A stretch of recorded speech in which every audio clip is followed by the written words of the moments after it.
ஓம் நம சிவாய நமக. அனைவருக்கும் வணக்கம். தினந்தோறும் கோவிலுக்கு போவர்களாக இருந்தாலும் சரி, இல்ல வாரத்திற்கு ஒரு முறையோ இல்ல விசேஷ நாட்களுக்கு மட்டும் கோவிலுக்கு செல்பவர்களாக இருந்தாலும் சரி, அனைவருமே இந்த பதிவை முழுவதுமாக பாருங்க. நம்ம கோவிலுக்கு போகும் பொழுதும் சரி, அங்கிருந்து வரும் பொழுதும் சரி, கோவிலுக்கு போகும் பொழுது எப்படி போகணும், அங்கிருந்து இந்த மாதிரியான பொருட்களை மட்டும் தயவு செய்து எடுத்து விடவே கூடாது. அதை எடுத்து நம்ம வீட்டிற்கும் கொண்டு வந்து விடக்கூடாது. அது மிகப்பெரிய தெய்வ குத்தமாகிவிடும். அதற்கப்புறம் கோவிலில் இருந்து வந்ததற்கு அப்புறமும் நம்ம சில தவறான விஷயங்களை செய்யக்கூடாது.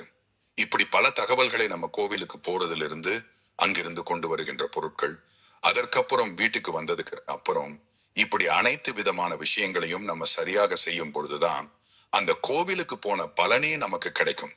அதனால இந்த தவறை மட்டும் இனிமேலும் இதை தெரிந்து கொண்டு செய்யாதீர்கள். அது என்ன அப்படிங்கறத இன்றைய பதிவு நம்ம முழுவதுமாக பார்க்கலாம். நம்மளுடைய சேனலுக்கும் முதன்முறையா வரவங்க சப்ஸ்கிரைப் பண்ணி மறக்காம உங்களுடைய நண்பர்களுக்கும் இந்த பதிவானதை பகிர்ந்து கொள்ளுங்கள். ஒரு சில பொருட்களை எல்லாம் கோவிலில் இருந்து எடுத்துக்கொண்டு வரக்கூடாது என்று கொள்வதை நம்ம கேள்விப்பட்டிருப்போம். அதுல உதாரணத்திற்கு பார்த்தீங்கன்னா சொல்ல வேண்டும் என்றால், சிவன் கோவிலில் இருந்து எதையுமே எடுத்துக்கொண்டு வரக்கூடாது அப்படின்னு கூறுவார்கள். ஏன்னா சிவன் சொத்து குலநாசம் என்பதால சிவனுடைய சொத்து போன்ற எந்த ஒரு பொருட்களையுமே நம்ம வீட்டிற்கு கொண்டு வரக்கூடாது என்பார்கள். இப்படி சிவன் கோவில்னு இல்ல, ஒவ்வொரு கோவிலிலும் ஒரு சில பொருட்களை வீட்டிற்கு கொண்டு வரக்கூடாது என்று கூறப்படுவது உண்டு. சிவன் சொத்து குலநாசம் என்பது சிவனுடைய இடத்தை ஆக்கிரமிப்பு செய்பவர்களுக்கு சொல்லப்பட்ட ஒரு பழமொழியாகும். அதற்காக அங்கு கொடுக்கும் பிரசாதங்கள், விபூதி போன்றவற்றை வீட்டிற்கு எடுத்து வரக்கூடாது என்று கூறுவது மிகவும் தவறான விஷயமாகும். அதாவது சிவபெருமானுக்காக நம்ம செய்கின்ற எந்த ஒரு விஷயத்தையும் ஒருத்தர் அது தன்னுடைய சொத்து அப்படின்னு அபகரிக்க கூடாது. அவருக்கென்று நிலத்தை நம்ம வச்சு அதுல ஆலயத்தை கட்டுறோம்னா அந்த இடத்துல பாத்தீங்கன்னா தேவையில்லாத வேற விஷயங்களை ஆக்கிரமிப்பு செய்வது. அதுதான் பார்த்தீங்கன்னா சிவன் சொத்து குலநாசம் அப்படிங்கிறது. தாராளமாக சிவன் கோவில்ல கொடுக்கப்படும் பிரசாதங்களை நம்ம வீட்டிற்கு கொண்டு வரலாம். ஆனால் சிவபெருமானுடைய அந்த இடங்களையோ இல்ல சிவனுக்கு சொந்தமான தனிப்பட்ட விஷயங்களையோ நம்ம எடுத்துக்கொண்டு கொண்டு வருவதுதான் மிகவும் தவறானது. சிவபெருமானுடைய ஆலயத்துல கொடுக்கப்படும் விபூதி பாத்தீங்கன்னா நமக்கு ஒரு வரப்பிரசாதம் மாதிரி, அது அவர் நமக்கு கொடுக்கின்ற ஒரு வரம் மாதிரி. அதை நம்ம தாராளமாக நம்மளுடைய நெற்றி நிறைய பூசிக்கொள்ளலாம். அதற்கு மிஞ்சிய மருந்தே இல்லை அப்படிங்கிற ஒரு ஆன்மீக கூற்றுமே உண்டு. தவறான வழியிலே செல்ல மாட்டார்கள். விபூதியை தினந்தோறும் கோவிலுக்கு சென்று சிவபெருமான் வழிபாடு செய்து விபூதியை இட்டுக்கொண்டால் எந்த ஒரு தவறான வழியிலேயும் செல்ல மாட்டார்கள். அதே போல பைரவர் கோவிலில் கொடுக்கப்படும் விசேஷமான விபூதியும் கூட நல்ல ஒரு ஆற்றலை உடலுக்கு கொடுக்கும், நோய்கள் தீர்ந்து சுறுசுறுப்பாக உண்டாக்கும். கோவிலில் கொடுக்கப்படும் விபூதி குங்கும பிரசாதங்களும் கண்டிப்பாக வீட்டிற்கு கொஞ்சம் எடுத்து வந்து வைத்துக் கொள்வது நல்லது. கோவிலுக்கு ஏதோ ஒரு பரிகாரத்திற்கு வேண்டிக் கொண்டு வேண்டுதலை நிறைவேற்ற சிற பொருட்களை பார்த்தீங்கன்னா எடுத்துக்கொண்டு செல்கிறீர்கள் என்றால் அந்த பொருட்களை மீண்டும் வீட்டுக்கு எடுத்து வரக்கூடாது. ஏன்னா நம்ம அதை கோவிலுக்குன்னு கொண்டு போய் அந்த இறைவனுக்குன்னு நம்ம அதை கொடுத்துட்டோம் அப்படிங்கிற பட்சத்துல அதை நம்ம திரும்ப எடுத்துக்கொண்டு வரக்கூடாது. அந்த பரிகாரத்துக்கு நம்ம போறோம்னா அந்த இடத்திலேயே அதை விட்டு விட்டு வருவதுதான் பீரோம் சக்தி. பரிகாரத்துக்கு சென்ற அந்த பொருட்களை அதை நம்ம அப்படியே கொண்டு வருவது எவ்வளவு உத்தமம் கிடையாது. குறிப்பாக விளக்கு பிரார்த்தனை செய்கிறீர்கள் என்றால் விளக்கில் எண்ணெய் எவ்வளவு தேவையோ அவ்வளவு மட்டும் வீட்டிலிருந்து கொண்டு செல்ல வேண்டும். அதிகப்படியான எண்ணெயை கொண்டு போய் பயன்படுத்தி விட்டு மீண்டும் திரும்ப அந்த எண்ணெயை மிஞ்சிருச்சுன்னு நம்ம வீட்டுக்கு கொண்டு வரக்கூடாது. அதையும் நன்றாக தெரிந்து கொள்ளுங்கள். ஏன்னா அந்த இடத்துல நம்ம அதை பயன்படுத்திட்டோம்னா அந்த இடத்திலேயே நம்ம அதை வைத்து விட்டு வருவதுதான் மிகவும் சிறப்பு. கோவிலினுடைய அந்த ஸ்தல விருட்சமாக இருக்கும். எந்த ஒரு விருட்சத்தில் இருந்தும் பக்க கிளைகளை ஒடித்து சேதப்படுத்தி வீட்டுக்கு எடுத்து வந்து நட்டு வைக்க கூடாது. கோவிலில் இருக்கக்கூடிய எந்த ஒரு மரங்களையும் பார்த்தீங்கன்னா நம்ம பிடுங்கி இல்லை அதுல இருக்கக்கூடிய விஷயங்களை பறிக்கிறது அப்படிங்கிற விஷயங்கள்ல ஈடுபடக்கூடாது. இது குடும்பத்திற்கே பார்த்தீங்கன்னா ஒரு தோஷத்தை ஏற்படுத்தும் அப்படிங்கிறது. கோவிலுக்காக அர்ப்பணிக்கப்பட்ட இந்த ஸ்தல விருட்சம் மிக பெரும் மூலிகையாகும். இதனை வீட்டிற்கு கொண்டு வந்து நட்டு வைத்து வளர்ப்பது என்பது செய்யக்கூடாத ஒன்று. ஸ்தல விருட்சம் என்பது அந்த கோவிலினுடைய மூலவருக்கு உரிய குழந்தை போன்றது. அதிலிருந்து ஒரு கிளையை உடைத்து எடுத்து வந்து நம் வீட்டில் வைப்பது பாவத்தை சேர்க்கும். எனவே தவறையும் இதையும் நீங்க செய்து விடாதீர்கள். கிளைகளை ஒழிப்பது, இலையை பறிப்பது போன்ற செயல்களை செய்பவர்களுக்கு பாவம் துரத்தும். கோவிலில் கொடுக்கப்படும் நெய்வேத்திய பிரசாதங்களையும் பக்தர்கள் எடுத்துக்கொண்டு வரலாம். ஆனால் பரிகாரத்திற்கென்று நெய்வேத்திய பிரசாதத்தை தயாரித்து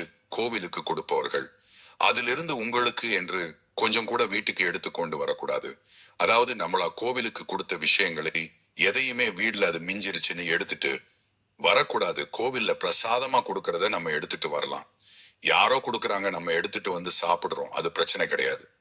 இப்ப நம்மளா யாருக்காவது பிரசாதம் கொடுக்கறோம்னா அது மீந்துருச்சுன்னு நம்ம வீட்டிற்கு கொண்டு வரக்கூடாது.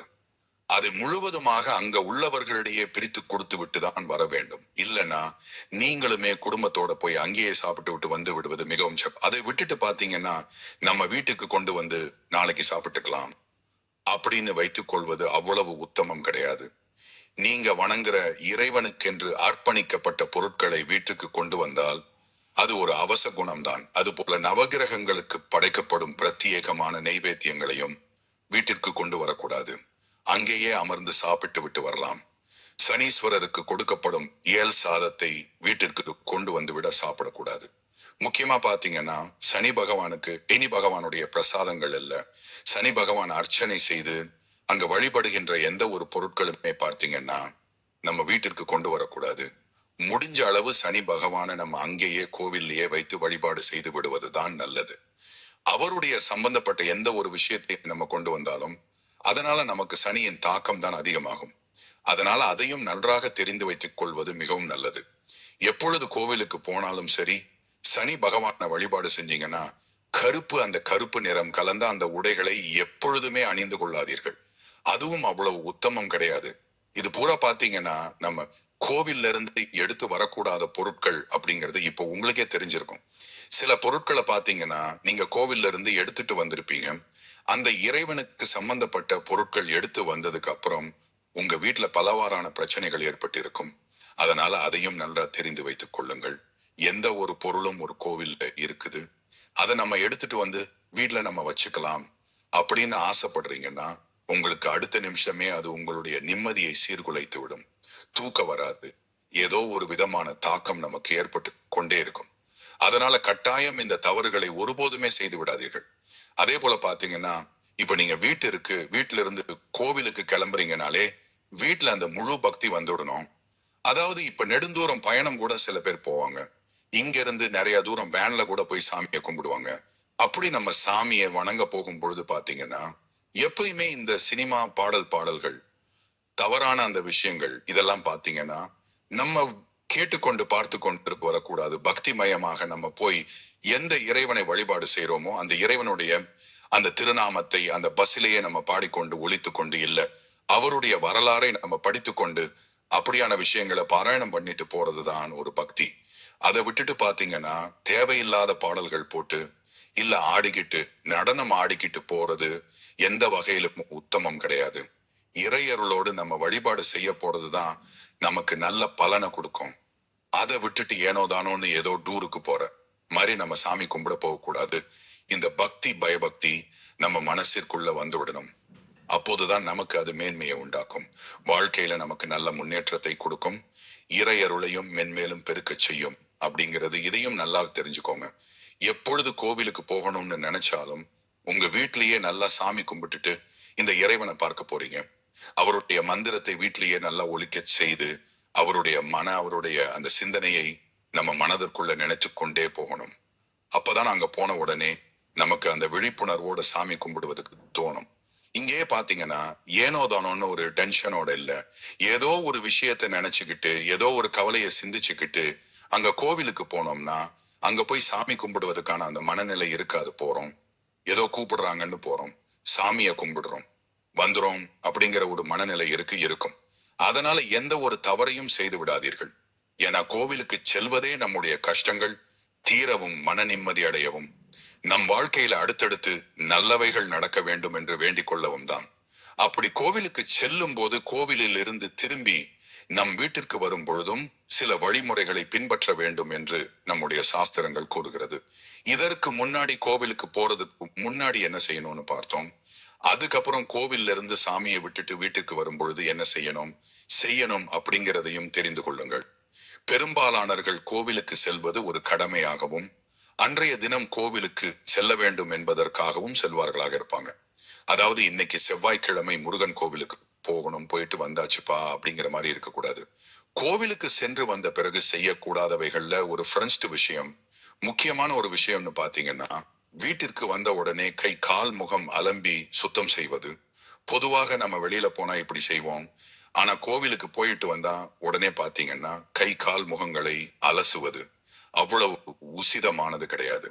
இதனால பாத்தீங்கன்னா ஆலயத்திலிருந்து நம்முடன் வீடு வரை வந்த இறை சக்தி அப்படியே பாத்தீங்கன்னா அங்கேயே விட்டு விட்டு நம்ம திரும்ப சென்று விடுகிற மாதிரி.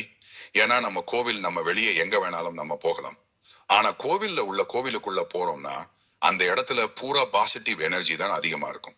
மத்த எந்த இடங்களுக்கு நம்ம சென்று வந்தாலும் நம்மோடு எதிர்வினை தான் இல்ல, அழுக்கு தான் நம்மளோடு வரும்.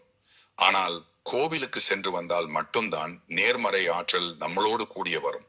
அதற்காகத்தான் மற்ற இடங்களுக்கு நம்ம சென்று வந்தால் கை கால் முகங்களை அலம்பி கொள்வது உத்தமம். ஆனால் கோவிலுக்கு சென்று வந்ததுக்கு அப்புறம் நம்ம கை கால் முகங்களை அலம்பக்கூடாது. அப்படியே நேரா வீட்டுக்குள்ள கம்முன்னு உட்கார்ந்துடணும். வேற எந்த வேலையும் செய்யக்கூடாது. நம்ம உட்கார்ந்ததுக்கு அப்புறம் பார்த்தீங்கன்னா நம்ம அங்க கோவில்ல இருந்து கிளம்புனதுக்கு அப்புறம் நம்மளுடைய உடலானது இயக்கத்துல இருக்கும். அப்ப அந்த எனர்ஜி நம்மளுடைய ஆகி பயணித்து கொண்டிருக்கிறோம். நம்ம வீட்டுக்கு உட்கார்ந்த உடனே பாத்தீங்கன்னா அந்த எனர்ஜி எல்லாமே அப்படியே வெளியே போகும். அந்த எனர்ஜி எல்லாமே அந்த வீட்டுக்குள்ள நம்ம வீட்டு பூஜை அறையில பார்த்தீங்கன்னா அதை அப்சர்வ் பண்ணி இறையருளானது பெருக ஆரம்பிக்கும். இதனாலதான் சொல்றது கோவிலுக்கு போயிட்டு வந்ததுக்கு அப்புறம் தரையில அமரணும். அதற்கு அப்புறம் கொஞ்ச நேரமாவது அமர்ந்ததுக்கு அப்புறம் தான் எந்த வேலையும் செய்யணும் அப்படின்னு இன்னமும் கடைபிடித்துக் கொண்டிருக்கிறார்கள். அதே போல் ஆலயத்திலிருந்து நீங்க ஆலயத்திற்கு சென்றுட்டீங்க, திரும்ப நேரா பாத்தீங்கன்னா நம்ம வீட்டுக்குத்தான் திரும்ப வர வேண்டும். வழியில தெரிந்தவர்கள் உறவினர்கள் என யார் வீட்டிற்குமே செல்லக்கூடாது. ஏன்னா நம்ம அந்த வீட்டுல போய் உட்கார்ந்துகிட்டோம்னா அந்த வீட்டுல அந்த எனர்ஜி போயிடும். தொலைதூர கோவில்களில் செல்லும் போது வழிகள்ல உணவருந்த செல்வது அது கணக்கில வராது. விருந்தாளியாக நம்ம யார் வீட்டிற்கும் பார்த்தீங்கன்னா செல்லக்கூடாது அப்படிங்கிறது தான். அதை மட்டும் நன்றாக தெரிந்து கொள்ளுங்கள். அதே போல பார்த்தீங்கன்னா ஆலயத்தில் கொடுக்கும் விபூதி குங்கும பிரசாதத்தையும் நம்ம அப்படியே கொண்டு கண்ட இடத்துல வைக்க கூடாது. அதை பூஜை அறையில தான் நம்ம வைக்க வேண்டும். அதற்கென்று குடுவையோ இல்ல சேமிப்பதற்கு ஒரு இது வச்சிருப்போம், டப்பாவோ இல்ல ஏதோ வச்சிருப்போம். அதுலதான் நம்ம சேமித்து வைக்க வேண்டுமே தவிர அதை கொண்டு அங்கிட்டு அங்கிட்டு போற்றக்கூடாது.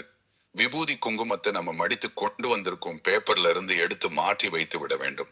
கோவிலுக்கு சென்று வந்த உடனே அசைவம் சாப்பிடுவது அறவே தவிர்த்து விட வேண்டும். இன்னைக்கு நீங்க கோவிலுக்கு போறீங்கன்னு தெரிஞ்சிட்டாலே பார்த்தீங்கன்னா அசைவம் சார்ந்த உணவுகளை சமைப்பது சாப்பிடுவது போன்றவை ஈடுபடவே கூடாது. ஏன்னா அசைவம் சாப்பிடுவது அப்படிங்கிறது நம்மளுடைய குணத்தை மாற்றிவிடும். இந்த ஒரு ஆக்ரோஷமான உணர்வானது அசைவம் சாப்பிடும் பொழுதே இயலும். அதற்காகத்தான் அசைவம் சாப்பிடுவதை தவிர்த்து விட வேண்டும் அப்படின்னு சொல்றது. மற்றபடி சாப்பாடு சாப்பிடுவது அவரவர் விருப்பம்தான். அதை நம்ம எந்த உரையிலும் கணக்கிடுவது கிடையாது. இருந்தாலும் கோவிலுக்கு போறோம்னா கொஞ்சம் மனதை தெளிச்சோடு வச்சுக்கிறது நல்ல ஒரு உத்தமம். ஏன்னா நம்ம அதிகமா அசைவம் சாப்பிடுறோம்னா நம்மளுக்கு உடல் உஷ்ணமானது அதிகமாயிரும்.